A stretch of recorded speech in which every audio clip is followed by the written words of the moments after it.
bacerò, amore, amore. Su, dimmi, dimmi che mi vuoi bene, come sai dirlo tu. 바베비버부 볶우쳐 들어. 안녕하세요. 별미책방에 오신 여러분 환영합니다. 일주일이 정말 눈 깜짝할 새 지나갔어요. 다들 잘 지내셨죠? 저는 만두 생각만 했어요. 왜냐하면 이게 한번 안 먹어보니까 그 여파가 생각보다 크더라고요. 계속 생각나고. 그래서 어쩔 수 없이 만두를 제가 사 먹었는데요. 심지어 오늘 방송하기 전에도 만두를 먹고 왔습니다. 어째 이렇게 볼이 통통하니 만두상. 얼굴이 만두상이에요. 지금 만두상. 이제 봄나물이 본격적으로 시작되죠. 한창이죠. 예. 제가 제일 좋아하는 두릅이 이제 본격적으로 나옵니다. 두릅 그냥 초장 데쳐가지고. 데쳐서 먹어도 되고 사실은 안 데쳐서 먹어도 돼요. 생으로요? 그냥 완전 생으로요? 전 요맘때 항상 냉이 된장찌개를 먹었거든요. 냉이 넣고 이렇게 끓인 된장. 역시 먹을 줄 알아요, 선정 씨는. 어른 입맛이에요. 맞아요. 여러분들이 지금 잊고 계신 게 있는데 여기는 별미방이 아니라 별미책방이잖아요. 네. 오늘 함께할 책은 어떤 책일지 첫 번째 책부터 만나보겠습니다.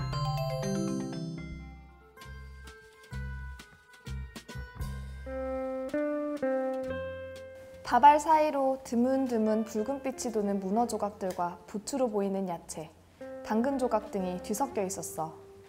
물과 재료들이 적당히 혼합된 가운데 그릇 중앙에 살짝 뿌려놓은 김가루까지. 시각적으론 완벽한 문어죽이었어. 혀에 와닿는 첫 맛은 약간 썼어. 하지만 곧이어 입안에서 씹히는 문어 맛은 정말 대단했어.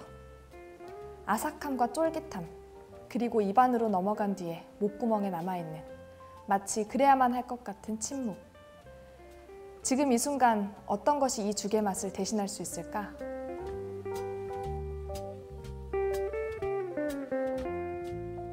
별미책방 첫 번째 책은 권정현 작가의 칼과 혀입니다. 이게 제7회 혼불문학상 수상작이에요. 어렵겠구나. 제일 마지막에 이 책을 꺼내 들었거든요. 근데 생각보다 굉장히 박진감 넘치게 슉슉 넘어가기도 하고 무슨 저는 무협소설 읽는 느낌도 들긴 했어요. 아니 표지가 꼭 그렇기는 해요. 근데 단서가 있어요. 화로가 어두운 배경에 화로가 있거든요. 자세히 보면 이게 뭔가 뜻을 가지고 있죠. 화로가 무엇일까? 저는 미처 여기까지 그래서 발견하지 음식의 못해요. 이야기가 세 명의 주인공이 이야기를 끌어가는데 그 배경이 만주국이에요. 그 만주국이라고 하는 좀 우리에겐 생소한 나라인데 광동의 음식 이야기, 요리사, 천재 요리사, 그 첸이라고 하는 요리사, 그리고 한국인 길수는 오빠가 이제 독립운동을 하는 오빠예요. 그래서 첸과 함께 첸도 자경단으로 그 만주국 사령관을 살해하려고 생각하고 암살하려고 생각하고 있었고 이 길순도 그런 생각으로 이제 사령부에 접근하고요. 그리고 그 관동군 사령관 이 오토조라고 하는 이 사령관은 탄미주의자예요. 음식. 그래서 하루가 다른 음식들을 찾아요. 전쟁에는 별 관심이 없고. 이 책이 저는 재밌었던 게 상당히 익숙한 음식, 가령 뭐 만두, 국수, 그다음에 뭐 선짓국, 청국장 이런 거부터 시작해서 발음하기도 어려운 광동 음식이 막 쏟아져 나와서 중간중간 보면서 이렇게 검색을 하면서 읽었던 이게 도대체 무슨 음식이야 이거? 막 이런 좀 뭐랄까 작가가 굉장히 해박하다 그럴까? 이런 느낌을 많이 받았어요. 네, 특히 그 중에서도 문어죽은 아까 선정 씨가 낭독도 했지만 2번이나 이 책에 소개가 됐기도 하고 또 자세히 만드는 방법도 나왔죠. 문어의 속살들이 기름에 튀겨져 특유의 고소한 향내를 매번 입가에 풀어놓는다. 막 이런 식으로 설명이 되어 있는데 문어죽은 다들 생소하지 않으세요? 보통 문어 하면은 저는 숙회가 생각나거든요. 그렇죠. 살짝 그 데치는 그 타이밍이 중요하잖아요. 살짝 해가지고 질기지 않는 상태에서 싹 이렇게 헉 하면서 썰은 다음에 식힌 다음에 그 미나리랑 같이 먹어줄 때 아우. 저는 스페인 요리 중에 폴뽀가 너무 먹고 싶은데 그 문어를 살짝 데쳐가지고 이렇게 썰어가지고 거기다가 파프리카 가루랑 소금을 쳐서 그리고 먹는데 샴페인과 함께. 아니 이렇게 전 세계 이제 스페인까지. 너무 먹고 싶어요. 근데 사실은 다리가 여러 개 달린 거 서양 사람들은 좀 피합니다. 근래 와서 먹지만은 우주 공상 영화에 나오는 외계인들이 전부 다 이렇게 다리가 여러 개 달려서 예전에 나왔었거든요. 먹는 음식이라고 생각을 잘 안 하는 거죠. 예. 그 중국에서도 지금 이제 여기 나오는 거는 이 사람이 광동 쪽이니까 문어를 먹고 하는데 그 임진왜란때 기록을 보면은 이여송이라고 우리나라에 파견됐던 중국의 장수가 문어국이 나왔는데 이게 뭐냐고 안 먹는다고 그랬다. 이 사람은 문어를 어린 시절에 못 봤습니다. 특히 이 낭독 속에 있는 그 문어죽에 대한 설명을 보면 문어를 튀겼단 말이에요. 네. 그래서 그 맛을 상상하면서 보다 보니까 튀긴 문어가 부드러운 죽 안에 있으면 아삭아삭 바삭바삭하면서 또 다른 식감을 냈을 것 같은데 여러분은 어떤 상상하셨어요? 일단 문어의 그 촉수가 있잖아요. 그 튀긴 데가 먹어보진 못했지만 고기가 집중적으로 튀겨져 가지고 입에 닿을 때 이렇게 가슬가슬한 느낌, 그러니까 바삭바삭하면서 이 속살은 부드러우면서 약간 그 문어 특유의 즙이 싹 나오는 그런 맛이 아닐까. 저는 약간 튀김 우동 같은 느낌을 생각했는데 약간 튀김을 이렇게 축축한 죽이나 뭐 스프에 넣으면 약간 겉은 말랑말랑해지면서 소스를 이렇게 쫙 머금잖아요. 그래서 입에 딱 먹었을 때 이렇게 탕 터지는 그 맛이 있었을 것 같아요. 이 무렵에는 기름이 굉장히 귀해서 튀긴 음식 자체가 고급입니다. 그런데다 이걸 죽에다가 만약에 넣으면은 튀긴 음식의 기름기가 죽에 아마 잘 고여들었을 거예요. 그러면은 기름은 고소합니다. 그렇죠. 그럼 이거 굉장히 맛있는 죽이었을 거다. 고급스럽고. 그것뿐만 아니라 이 칼과 혀에는 많은 또 광동 요리들이 나오잖아요. 근데 하도 광동 요리들 어려운 걸 보다가 저는 그 뒷부분 좀 가니까 길순이 요리를 했습니다. 네. 바로 제가 너무 좋아하는 선짓국. 선지국 좋아하세요? 네, 저도요. 선짓국에 대한 설명이 나오길래 굉장히 반가웠거든요. 저는 숯불로 구워낸 송이 딱 보는데 아니 일본에선 송이가 진짜 비싸잖아요. 근데 그거를 이렇게 숯불에 구운 이게 이야기가 쭉 나오는데 보면서 군침이 막 돌아가지고 숯불에 구우면 이게 송이 안에 육즙이 이렇게 딱 먹으면서 딱 씹었을 때 표현을 진짜. 못하시는군요. 저는 그 회국수가 좀 회국수. 네, 떠오르더라고요. 그 회국수가 읽어보니까 그 맵게 한 명태회에 그 국수를 말아가지고 먹는다 해서 우리가 흔히 먹는 그 코다리 코다리 냉면. 냉면하고 느낌이 비슷한데 근데 조금 다른 게 그 면을 감자로 만들었다고 그러더라고요. 그래서 그게 도대체 어떤 맛인지 그 감자 전분으로 만든 그 함경도의 원래 음식이 이제 녹마국수라는 녹말국수. 그게 지금 이제 함흥냉면이 됐는데 그걸 이야기를 하는 것 같고 저는 개인적으로 그 책에 보면은 홍소육, 홍샤올로우라고 그러는 건데 우리나라에서는 이걸 지금 동파육이라고 해요. 동파육 맛있죠. 근데 우리나라에서는 매운 느낌은 아니잖아요, 동파육이. 네. 매운 소스가- 느낌은 아니고 삼겹살 찜 정도죠. 네. 부드럽고 고추기름 같은. 예. 고추기름을 조금 많이 넣으면은 뭐 맵게 먹을 수도 있고 그게 아니면 그냥 쪄서 써는데 삼겹살 찜을 양념까지 해서 쪘으니까 그리고 졸였으니까 얼마나 맛있겠어요. 여기에 도둑이죠. 고수 올려 먹으면 진짜 맛있거든요. 고수. 아. 입맛 참 특이하시고. 근데 사실 중국 요리가 굉장히 많이 있고 지역마다 특색이 다르잖아요. 그래서 뭐 베이징 요리도 있고 뭐 사천도 있고 쓰촨 있고 그리고 광동인데 이 광동 요리의 특징이 뭔지 좀 잘 모르겠어요. 그리고 어떤 요리들이 있는지도 잘 모르겠고요. 광동 요리 특징은 그냥 맛있어요. 정답입니다. 우리 입맛에 아, 잘 맞는. 제일 맛있어요. 광동 요리 특징이.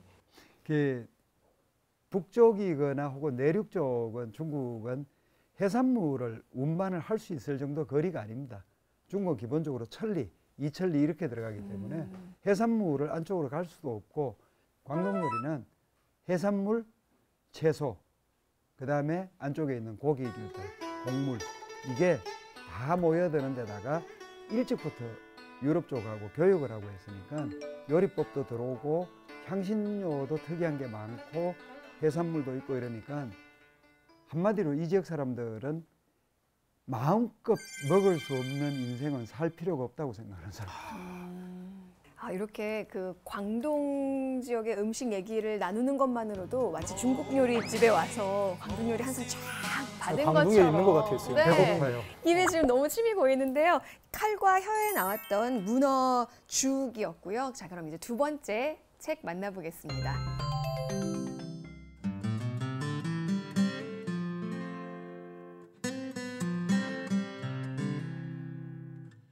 어머니에게 드릴 음식, 특히 속꼬리 수프를 정성껏 준비했다. 자신이 완쾌되었던 것처럼 어머니도 완쾌되었으면 하는 좋은 의도에서 정성껏 요리했던 것이다. 속꼬리를 끓였던 냄비에 감자, 콩과 함께 미리 간을 맞춰 놓은 묽은 수프를 붓는다. 여기에 모든 재료를 다 집어넣고 30분 정도 푹 끓이기만 하면 된다. 그런 다음 불에서 내려 뜨거울 때 먹는다. 티타는 수프를 그릇에 담고 예쁘게 수놓아서 제대로 풀을 먹인 새하얀 면 냅킨으로 덮은 다음 예쁜 쟁판에 담아서 어머니에게 가지고 올라갔다. 오늘 소개할 두 번째 책은요. 세계 문학 전집입니다. 세계 문학인데요. 달콤 쌉싸름한 초콜릿. 라우라 에스키벨 작가의 작품이었습니다. 이 책을 쭉 읽으면서 이게 12월이죠. 1부터 12월까지 나오면서 거기에 맞는 요리들 그리고 레시피가 굉장히 이게 요리책 아니야라고 할 정도로 자세히 나와요. 그러면서도 스토리가 쫙 이어지는 게 저는 굉장히 흥미롭게 읽었거든요. 저는 처음에 책 표지만 봤을 때 오늘은 초콜릿을 먹는구나 그랬거든요. 그래서 저기서 선생님이 초콜릿을 이렇게 만들고 계실 줄 알았는데 안에 보니까 멕시코 요리더라고요. 그래서 멕시코 요리 보면서 멕시코 요리 먹으러 한번 가보고 싶다 생각이 간절하더라고요. 제가 멕시코를 안 가봤거든요. 전 여기 다녀왔습니다. 멕시코에 다녀온. 네. 자, 이 의상이 바로 멕시코에서 직구한 옷이에요. 이 책은 굉장히 이제 많이 팔리기도 했지만 또 영화도 됐고 했는데 요리 문학이라고 하는 새로운 장르까지 이렇게 이야기가 될 정도로 센세이션한 책이었어요. 티타라고 하는 부엌에서 태어난 아이, 그 집에 막내 딸로 태어나서 그 집안의 가문의 전통이 막내딸이 엄마를 결혼도 하지 말고 엄마를 죽을 때까지 이렇게 모셔야 되는 그 전통이 있는 집이에요. 그래서 사랑하는 사람이 나타났는데 언니에게 양보하게 돼요.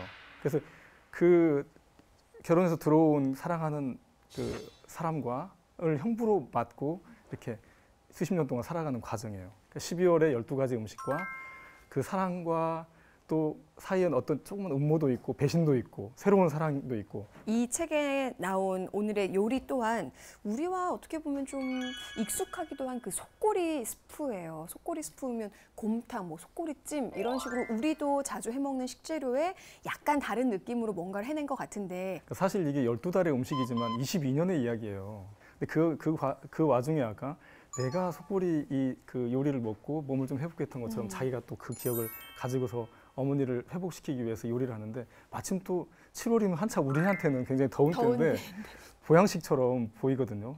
궁금해요, 굉장히.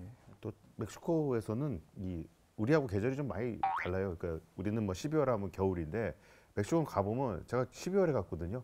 굉장히 더웠어요. 거기는 그냥 덥거나 매우 덥거나 둘 중에 하나이기 때문에 우리처럼 이 소설을 읽을 때 12월을 간다고 해서 추워진다거나 이게 아니라 계속 덥다고 보시면 돼요. 그러니까 뜨거운 지역에서 정말 뜨거운 열정의 느낌으로 보시면은 그 음식에 대한 질감이 좀 비슷하지 않을까. 사실 그리고 이 속꼬리 스프가 책 속에서도 어머니의 몸을 회복시키기 위한 음식이었지만 우리나라도 몸을 회복할 때 이 속꼬리찜이라든지 꼬리 곰탕이라든지 이런 뼈 고아낸 국물을 먹잖아요. 뼈를 중심으로 고운 국물. 우리가 이제 골수에 사무친다는 표현이 있거든요. 그 골수가 큰 뼈 안에 들어 있습니다. 이게 빠져나오면 허옇게 되는데 이걸 빼서 끓이는 게 뼈를 끓이는 게 설렁탕이고 고기를 구우면 곰탕인데 살코기가 바깥쪽 부분을 제외하고는 속에 이렇게 불가사리처럼 쭉 있는데 여기 들어있는 살코기들이 굉장히 색깔이 붉고 기름기가 적고 담백합니다. 꼬리곰탕이 말씀하신 거면 설렁탕은 뼈를 고운 거라고 하셨고 곰탕은 살을 고운 거라고 하셨으면 이 꼬리곰탕은 두 가지를 다 맛볼 수 있는 요리라고 봐야 그렇죠. 되겠네요. 왜냐하면 중간에 이렇게 속꼬리 뼈가 들어가 있으니까 이거하고 이렇게 썰어서 뭐 굽든지 찌든지 삶든지 하니까 이러면은 뼈하고 살코기하고를 다 먹을 수 있는. 예. 그리고 꼬리곰탕 딱 그 맛이잖아요. 콜라겐 덩어리를 다 이렇게 다 뽑아 먹는 그 재미. 제가 속꼬리를 꼬리곰탕으로도 먹어봤지만 속꼬리 구이를 먹었는데 구이 그것도 구워요? 오. 구이가 이렇게 통으로 이렇게? 그 뼈 자체를 윙 하고 이렇게 써는데 그거를 그대로 구워요. 약기 화로 같은 데다가 구워가지고 소스를 잘 발라서 구우면 이렇게 손으로 들고 먹는데 그 뼈 부분을 손으로 들고 그 사이사이에 있는 살을 뜯어 먹는 거예요. 근데 이게 얼마나 부드러운지. 이쯤 되면 선정 씨 여기 머리에다 관찰 카메라를 하나 달아줘야 될 것 같아요. 도대체 삼시 세끼를 뭘 먹고 사는지. 저는 하루 24시간 중에 20시간을 뭐 먹지 생각만 하는 것 같아요. 이 책 속에 보면 1월부터 12월까지의 딱딱 요리들이 나와요. 음식들이. 저는 아무래도 제 생일이 8월이다 보니까 8월의 음식을 좀 더 자세히 봤거든요. 근데 참판동고 멕시코식 약간 라자냐 느낌이라고 하더라고요. 저는 개인적으로 매운 음식을 좋아하잖아요. 근데 12월 음식 보니까 호두 소스를 끼얹은 칠레 고추 요리 이렇게 나오더라고요. 고추 요리 나오죠. 근데 그거를 3월쯤 읽고 있는데 여기에 3월 달에 호두 소스를 끼얹은 칠레 고추가 얼마나 맛있는데 정말 꿀맛인데 라고 말하는 거기서부터 뒤에 12월이 빨리 읽고 싶은 거예요. 그래서 무슨 맛인데 이렇게 맛있다는 거야? 이러고 싶어가지고. 다 읽었어요. 12월만 읽었어요. 그래서 바로 12월로 패스해야지 12월 맞죠? 저는 그 몰래 4월이 몰래라는 음식인데 칠면조 몰래가 나와요. 근데 제가 멕시코를 갈 때 멕시코 사람들이 항상 하는 게 야 멕시코 왔으면 몰래 먹고 가야지. 특히 오아하카 이 오산 지방에서 그 얘기를 많이 들었어요. 그래서 칠면조를 몰래 드셨다고. 또 시작인가? 예, 몰래 먹는 몰래.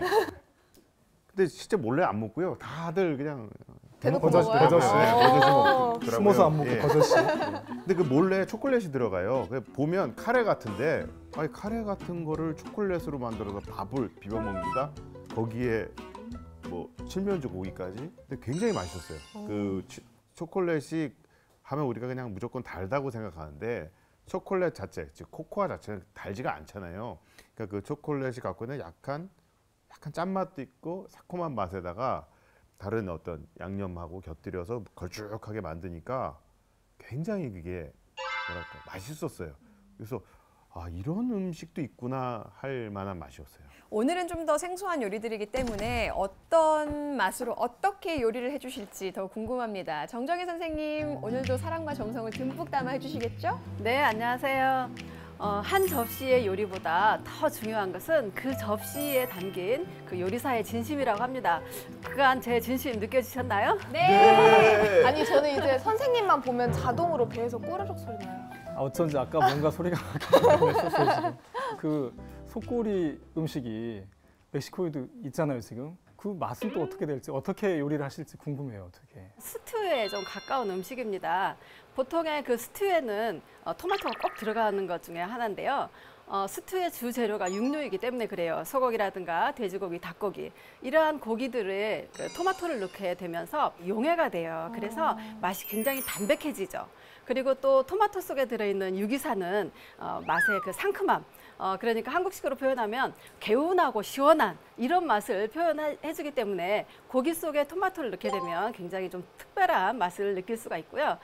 일례로 라면이 좀 기름이 많이 뜨고 느끼하잖아요. 그러면은 여기에 토마토 한 쪽 아니면은 토마토 케첩이라도 한 술 넣게 되면 굉장히 담백한 라면을 즐길 수 있는 그런 방법 중에 하나입니다. 저는 무엇보다 이 문어죽을 어떻게 요리하실지도 궁금한데요. 책에 써 있는 대로 하실 건가요? 아니면 선생님만의 비법이 있을까요? 책에는 튀겨졌다라고 표현하는데 튀기는 과정을 바로 거치는 것이 아니라 참기름에 볶는 과정을 이렇게 튀겨졌다고 표현을 하는 겁니다. 그래서 대체로의 죽들은 다들 식재료들을 한번 기름에 볶아가지고 하게 돼요. 그러게 되면 본연의 맛이 응축이 되기도 하고 또 수용성 영양소들은 또 흘러나와서 조화롭게 만들어지는 그런 과정입니다.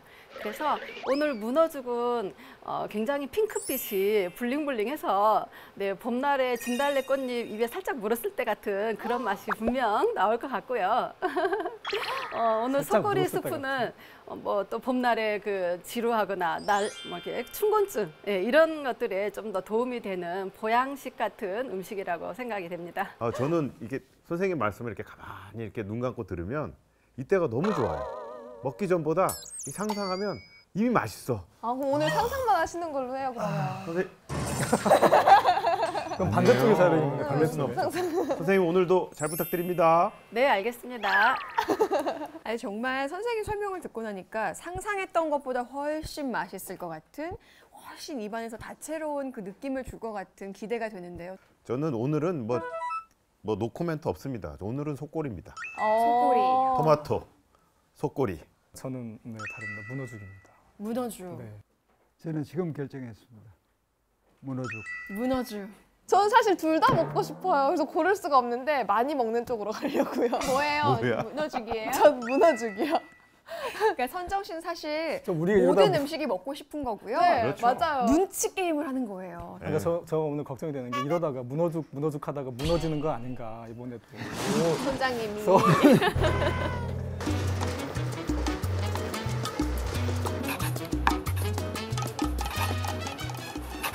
음식이 만들어지는 동안 저희는 이 책 칼과 혀에 대해서 조금 더 이야기를 나눠볼게요. 이 책의 배경이 일본이 중국에 세운 그 만주국을 배경으로 쭉 소설이 전개가 되고 있죠. 네, 그러니까 만주국이라고 하는 좀 특이한 나라를 좀 생각해야 될 텐데 대동아 공영권이라고 그런 이제 표현을 했던 일본이 그렇게 내세웠던 것처럼 그런 샘플 모델이 되는 나라를 만들어 봤던 거예요. 근데 그게 허울이었고 사실은 그 지역을 착취하고 전쟁에 이기기 위한 수단으로 이렇게 삼았던 나라죠. 그래서 끝도 그 만주국 일본이 패하면서 그 나라도 이제 쇠망하고 말죠.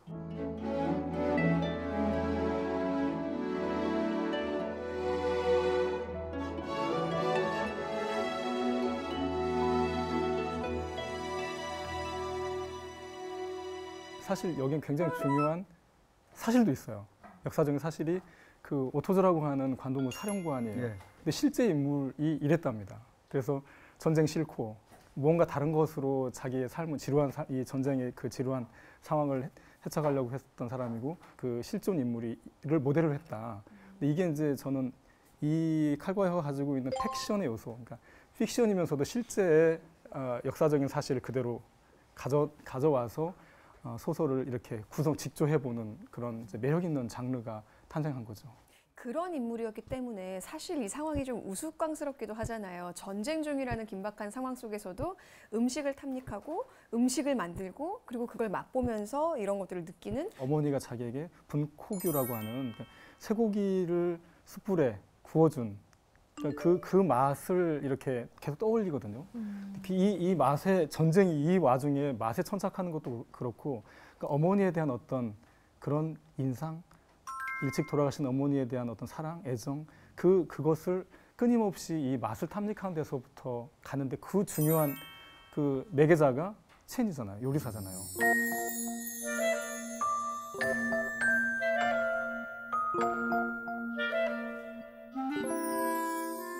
저는 또 그 소설 속에서 같은 여성으로서 길순이라는 인물에 대해서 좀 애잔한 마음이 들었어요. 보면 10대 때 어린 시절에는 아버지 가정폭력에 시달렸고 10대에는 또 일본인 위안부가 돼서 또 이렇게 고통을 당하기도 하고 그리고 나서 또 오빠에게는 강요를 당했죠. 조선 여인의 기계를 지켜라. 하면서도 또 탈출을 해서도 또 조선을 지키기 위해서 이런 또 일본군의 그런 추행 까지도 감내하고 고문을 당하고 이런 과정들이 굉장히 좀 안타깝게 느껴지더라고요. 그 사령관을 죽이려고 했다는 게 알려지면 자기 목숨이 위험한 상황에서 왜 사령관을 죽이지 않았을까 그게 궁금했거든요. 그렇죠. 끝까지 서로 그 살아남아서 이야기를 끌어가거든요. 마지막까지. 근데 그 이유는 그렇게 생각해요. 내 음식에 대해서 알아봐주는 사람이 있다는 것. 그 결국 그거는 이 책이 전체적으로 끌고 가고 있는 어떤 힘일 수도 있을 것 같아요. 그러니까 겉으로는 대립하고 싸우고 있지만 아주 극렬하게 싸우고 있지만 적이 되어 싸우고 있지만 그 안에서는 어떤 화해의 어떤 흐름들이 잡혀 있는 거죠. 서로가 서로 내어진 것들을 받고 이해하고.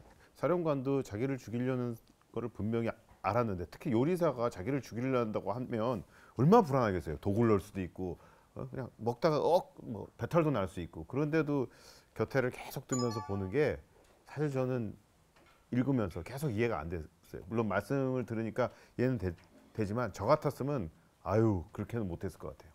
이렇게 칼과 혀에 대한 이야기를 나눠봤습니다. 오늘 음식이 칼과 혀 속의 문어 죽이잖아요. 과연 우리 일상생활 속에서는 어떤 맛있는 문어 요리를 먹을 수 있는지 화면으로 함께 만나보시죠.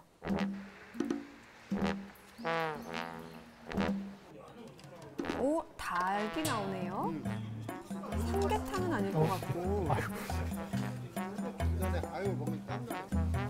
전복도 나오고요. 그러네요, 전복이. 전복을 한 입에 쏙. 와, 드디어 문어가 이 해신탕이라고 하죠. 그쵸. 어우, 야들야들해. 정말 저렇게 썰자마자 바로 먹어야 저 돼요. 정도 됐으면 먹어야죠. 그렇죠. 썰지 않고 먹고 싶어요. 통째로. 개인적으로 초장 찍어 먹는 것보다는 간장 맛으로 더 맛있어요. 문어는 역시 살짝 익혀서 이렇게 먹어야 좀 탱글탱글하고 쫀득쫀득한 맛이 일품인 것 같습니다.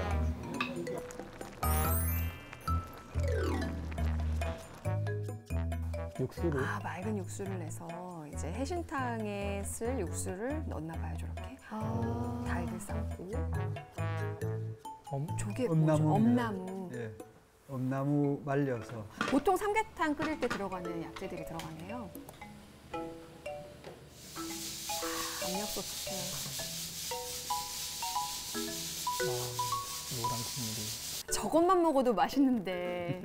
아, 이걸 다 만든 다음에 그 위에다 문어를 얹는 건가 그렇죠. 봐요. 자, 등장하시는 문어를 아, 산지에서 바로 배달을 받아서 넣었나 봐요. 오, 꿈틀. 그래서 저 집은 예약한 사람만 먹을 수 있대요. 아, 네. 이 맛도 그 냉동하고 살아있는 거하고는 차이가 많이 납니다. 그래서 저희는 살아있는 걸로 한번 드셔보시는 분들은 금방 알아요. 저 빨판이 꼬들꼬들한데.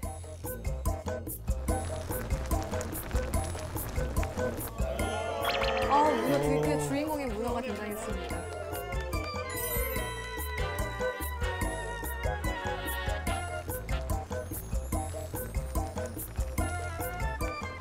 말이 없으시겠네요. 아, 맛있겠다. 저걸 이제 흔히 그 용봉탕이라고 이야기를 할 때는 용 대신에 이제 문어, 봉 대신에 닭 이렇게 해서 이제 용봉탕이라고도 이야기를 하고 뭐 어떻게 이야기를 해도 좋습니다. 중요한 거는 지금 우리가 먹을 수 없다는 거죠. 이렇게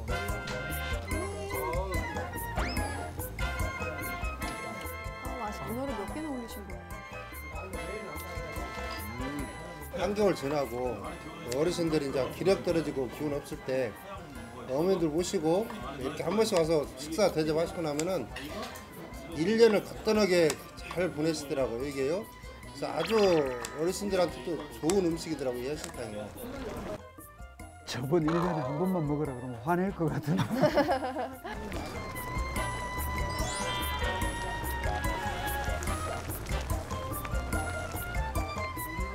아, 표정이 맛있겠다. 정말.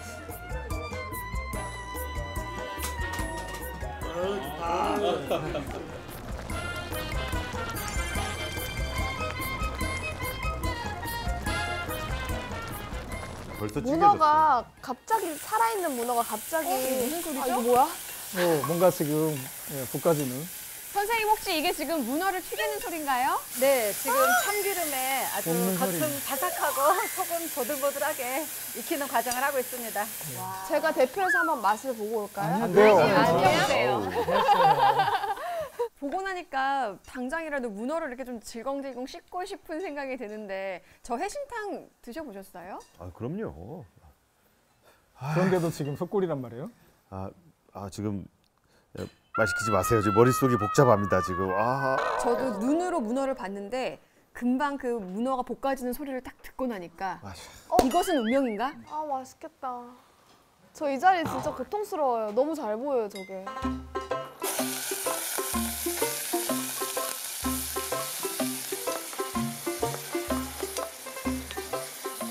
두 번째 책, 달콤 쌉싸름한 초콜릿. 이름부터 좀 독특하기도 하고 이름과 매치되지 않은 내용을 보면서 왜 제목을 이렇게 지었을까 하고 밑을 자세히 봤더니요. 이게 스페인어인가 봐요. 꼬모 아쿠아파라 초콜릿? 써 있더라고요. 그래서 이거를 찾아보니까 이게 그냥 뭐 직역을 하자면 초콜릿을 끓 인물. 끌 인물이 아니라 끌 일물. 책 속에도 내용이 잠깐 나오죠. 그리고 이게 분노하다, 뭐 화가 나서 이런 표현이라는 거예요. 그걸 보고 나니까 아, 그 제목이라면 책 내용과 딱 어울리는구나. 이 소설은 사실은 예전에 제가 읽었어요. 읽었는데 그때는 사실 멕시코 요리를 잘 접하기가 어려우니까 이 요리 중심의 책인데 모르니까 잘 느낌이 안 왔어요. 근데 작년에 한 달 동안 멕시코를 다녀오고 음식을 먹어보니까 이 요리가 뭔지 이제 알겠더라고요. 그러니까 이게 어떤 의미인지 훨씬 와닿습니다. 그래서 그전에는 읽었을 땐 이건 불륜 드라마다. 아침 드라마다. 이게 이른바 족보가 꼬이는 거잖아요. 이렇게 뭐 사도의 8천, 뭐 출생의 비밀 어쩌고 이런 드라마 비스름한 얘긴 걸로 읽었는데 지금은 참 음식, 참 맛있는 음식을 바탕으로 그 멕시코의 뜨거움과 그 굉장히 화사하거든요. 이게 다 녹아 있는 정말 화려한 소설이다.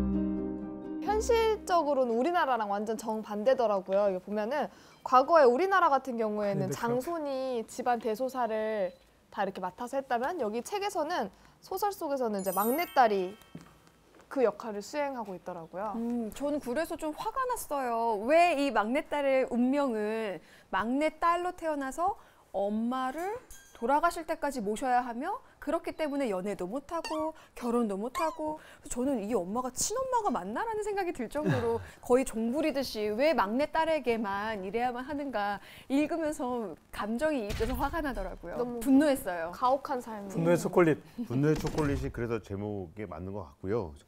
그 사실 이 소설을 근데 이건 이제 설정이고 실제로 소설을 끝까지 쭉 읽다 보면 이제 그런 거를 다 거치고 지금은 손녀가 화자가 돼서 얘기를 하잖아요. 그걸 쭉 읽어보면 제가 느끼기에는 이 상황 설정보다 이 주인공이 그 상황에서 어떻게 그걸 받아들여서 극복하느냐 얘기거든요.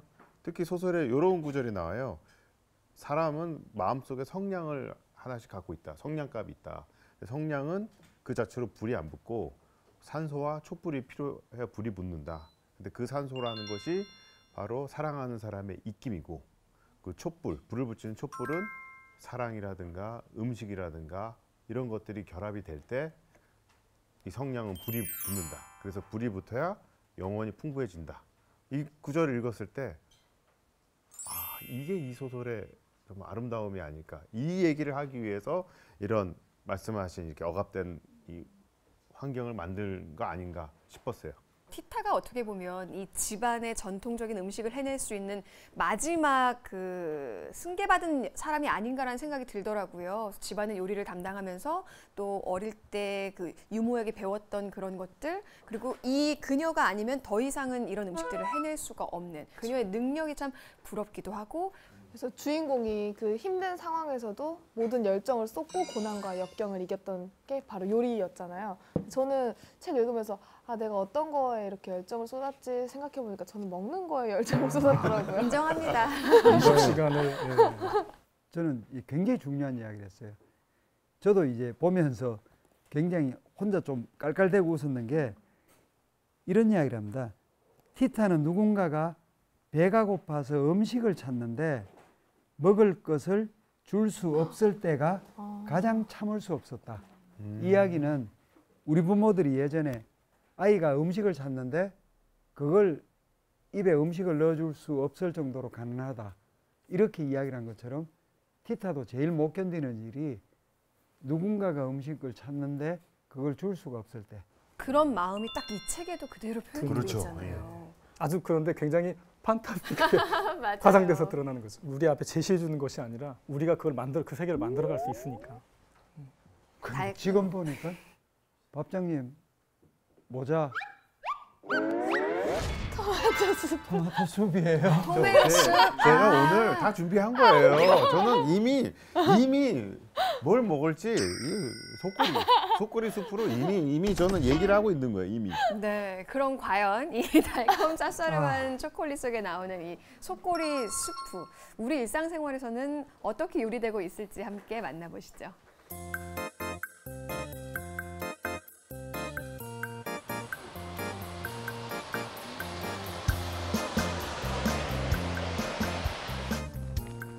이게 꼬리 곰탕이죠, 꼬리 곰탕. 예. 어떻게 부위로 만들까? 뽀얀 저 국물. 저 살을 선종신 구워 먹었다는 거죠? 제가 뭐 전문가는 아니어서 정확하게 이게 뭐가 다로 말을 못 드리는데 이게 국물에서 우러나는 게 다른 집하고 약간 미묘한 차이가 있어요. 우리가 보통 진국이라고 많이 쓰잖아요. 여기 이 음식이 그래요. 저는 아플 때 많이 먹거든요. 몸이 허하고 아플 때. 허할 때가 있어요.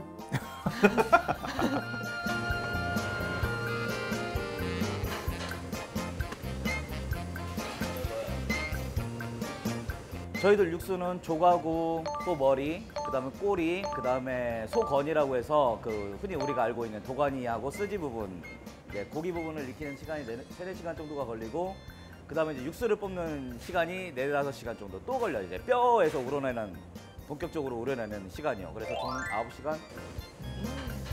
진짜 정말 정성이 필요한 음식이에요. 그러니까 몸이 회복될 수밖에 없죠. 정성이 들어가니까.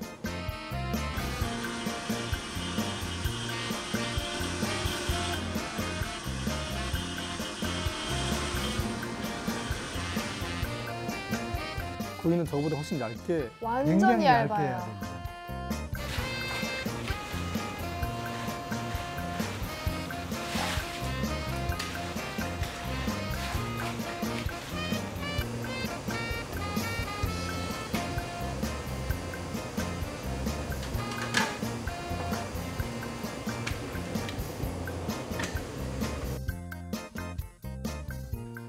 꽤 많이 들어가네요, 꼬리뼈가. 그쵸. 파를 넣어야. 살을 넣어야죠. 배추도 좋아요. 저 국물을 밥 말아서 그냥 뚝딱 먹으면. 찬밥이죠, 찬밥. 네.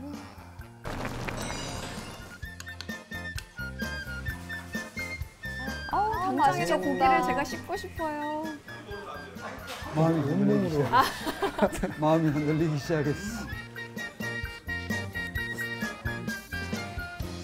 깍두기 나오네요. 드실 줄 아시네. 처음에는 깨끗하게 저렇게 올려 먹고 나중에 깍두기 국물까지 부어 먹어야죠.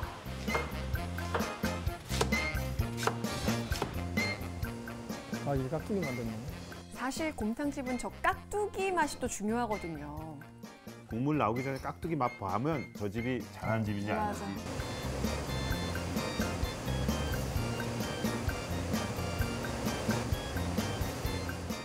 저희들은 저희 육수, 이 사골 육수를 저희들이 깍두기에다 넣어서 사용을 하죠.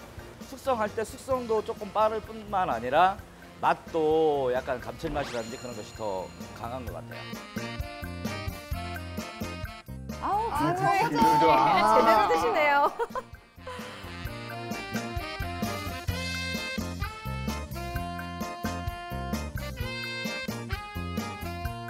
아우 미치겠다. 저도 저기서는 면 좋아해요. 면, 그죠. 요게 면이 또. 이 국밥집의 생명은 깍두기가 맛있어야 되거든요. 근데 이 집은 깍두기가 시원하고 아주 맛있어서 이제 국밥을 아주 한층 더 맛있게 해주는 것 같아요.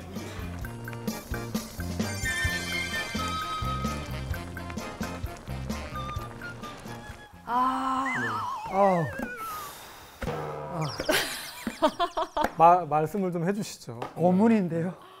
오늘은 두 개 다가 지금 천하무적이에요. 제가 드리고 싶은 말씀이 바로 그거였습니다. 그렇기 때문에 더 어려운 순간이 아닐까 싶은데 마음을 아까와 똑같이. 네, 저는 온몸으로 이미 얘기를 하고 있습니다. 제가 뭘 먹고 싶은지. 저는 뭐 변함이 없어요. 저는 속꼬리 스프. 저는 그래도 촌장님을 믿고 문어 죽으러. 선생님 배 안 고프신가 봐요. 네, 모르는 일이에요 촌장님을. 지금. 모르는 일이에요. 오늘도 그럼 제가 오늘 손정 씨에 밤에- 달려 있는 건가요? 왜 무너지지 마요 이런 말 있잖아요. 저도 문어로.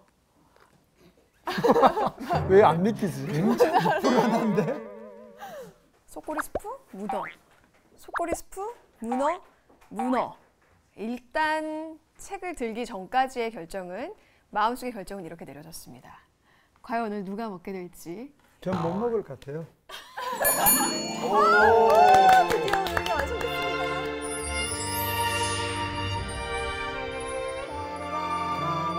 뭐예요?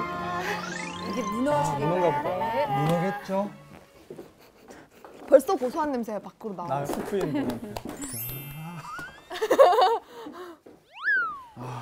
자, 문어죽과 속꼬리 스프가 준비됐습니다. 하나, 둘, 셋 하면 뚜껑을 열어주세요. 하나, 둘, 셋! 짜자잔. 오! 우와.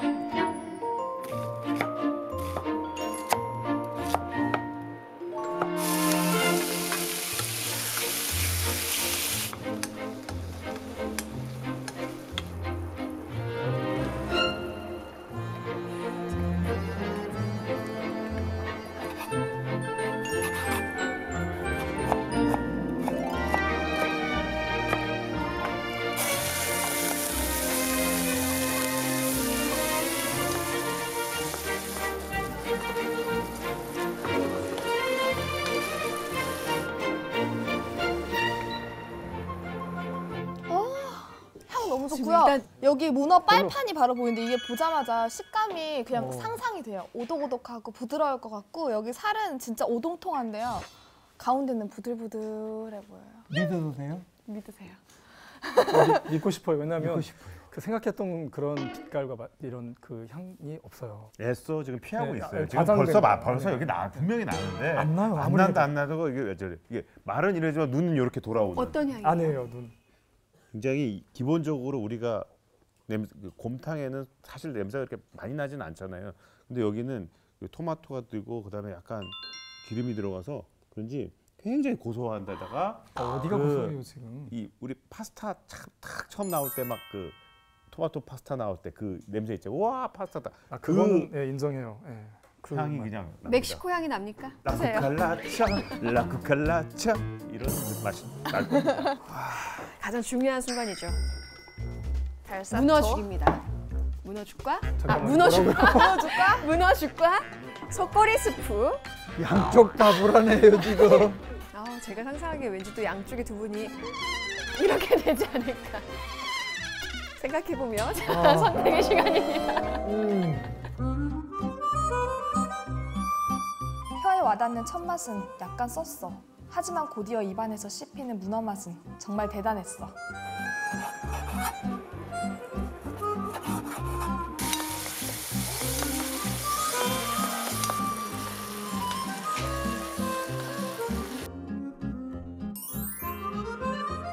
속꼬리를 끓였던 냄비에 감자, 콩과 함께 미리 간을 맞춰 놓은 묽은 수프를 붓는다.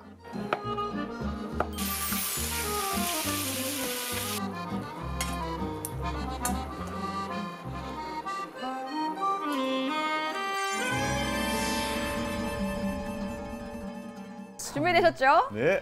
하나, 둘, 셋!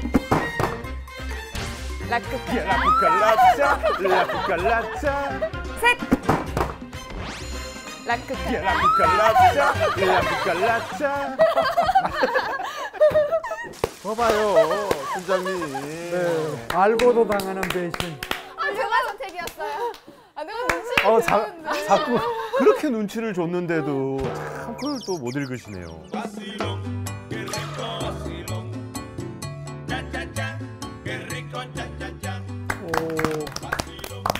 선생님 여기입니다.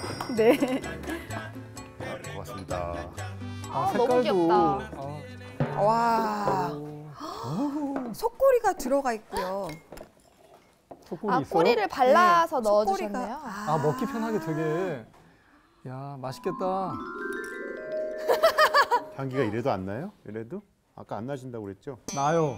토마토도 이렇게 들어가 있어요. 지금 이렇게요. 그 토마토군요. 전 이 국물을 먼저 먹어보겠습니다. 좋겠다. 이제 제가 해야 되는군요. 라차를. 와. 약간 매콤하고 너무 맛있는데요? 토마토 향이 아주 약간 나면서 그렇죠. 새콤한데요. 그래서 그 느끼한 맛이 많이 없어지고 그러면서도 또 달큰한. 근데 이거 멕시코에 가도 못 먹는 거잖아요. 그렇죠. 한국식에 식이잖아요. 더 가까운 것 같아요. 이 익숙한 맛에서 편안하게 시작을 했다가 이 토마토가 주는 이 낯섦이 조화가 돼가지고 계속 숟가락이 가는. 빨리 안 끝나나요? 여기 콩이 또 부드럽고요. 감자도 진짜 부드럽게 맛있어요. 감자 너무 콩까지. 이거 진짜 별미네요. 책방이 별미잖아요 지금. 아니 다음 주에는 정말 여러분들이 좀 더 눈치 있게 꼭 음식을 드실 수 있었으면 좋겠습니다. 얘가 아니고 이쪽이 문제라니까요. 근데 이거는 시청자 여러분들도 곰탕 집에서 이렇게 만드실 때 한번 토마토랑 좀 매운 고추를 넣어보시면 이 맛을 충분히 낼 수 있을 것 같아서 저는 한번 추천해드릴게요. 진짜 맛있어요. 네, 오늘 저희가 준비한 별미 책방 여기까지입니다. 다음 주에도 맛있는 음식 그리고 책 들고 여러분 곁으로 찾아올게요. 함께해 주신 여러분 고맙습니다. 이걸 또 먹어야겠네요. 진짜 맛있다. 이거 리필 돼요?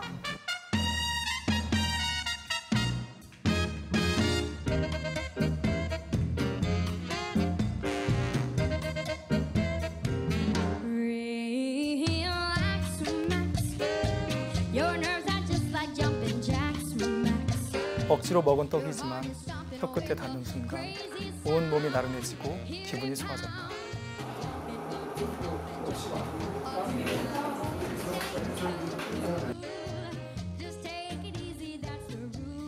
이거야말로 순수한 브루타뉴의 맛이야. 달콤한 크레이프 따위는 깊은 맛도 없고 영양가도 없잖니. 얼씨구 철씨구 지화자 좋네 얼씨구야 노래는 먹새.